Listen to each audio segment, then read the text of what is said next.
সরকার এসেছে ভারত সরকারের নির্বাচন মাধ্যমে আমরা আপনারা একসাথে আন্দোলন করে শেখ হাসিনাকে প্রচার করেছি। আসুন দেশের অর্থনীতিকে রক্ষা করার জন্য ইসলামী ব্যাংকে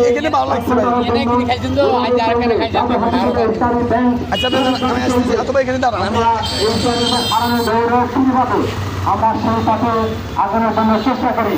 আপনারা জানেন এখানে ২২০ কোম্পানি গঠন করে ঋণের মাধ্যমে ইসলামী ব্যাংক থেকে টাকা ২২ কোম্পানিকে লোন দিয়ে সেই কোম্পানির ওই লোনের টাকা দিয়ে আবার ইসলামী ব্যাংকের শেয়ার কিনেছে।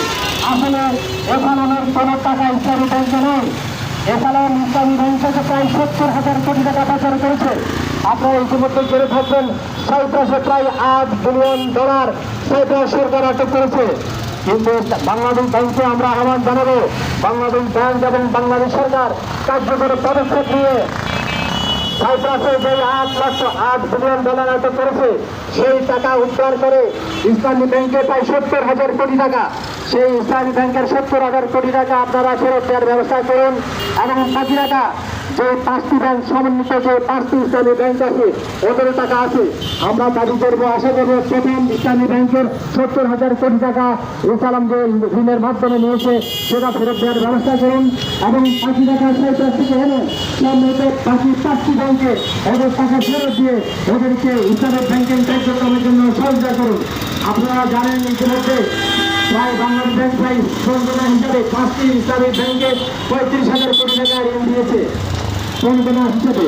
কিন্তু বাংলাদেশ ব্যাংক কিছুদিন আগে একটা রেজুলেশন করে ওখানে একটি 18 নম্বর ধারা সংযোজন করে শুধুমাত্র নামমাত্র ২,০০০ কোটি টাকা জমা দিয়ে এফআলএর কাছে আবার ব্যাংক ফেরত দেওয়ার জন্য পায়তারা করছে। আমরা এই অন্যায় অপকৌশল সফল হতে দেবো না ইনশাআল্লাহ। আমরা ইসলামী ব্যাংক সহ অন্যান্য যে সকল ইসলামী ব্যাংক আছে সবগুলো প্রেসিডেন্ট মালিকের হাতে ফেরত দেওয়ার জন্য অনুরোধ করব।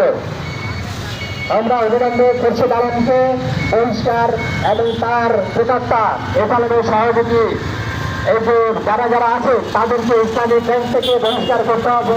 যেগুলোকে বিশেষ করে আমাদের মূল দাবির মধ্যে অন্যতম শাহরুখ খানকে অবিলম্বে এমডি হিসেবে পুনর্বহাল করে ইসলামী ব্যাংকের গ্রাহক সেবা নিশ্চিত করুন।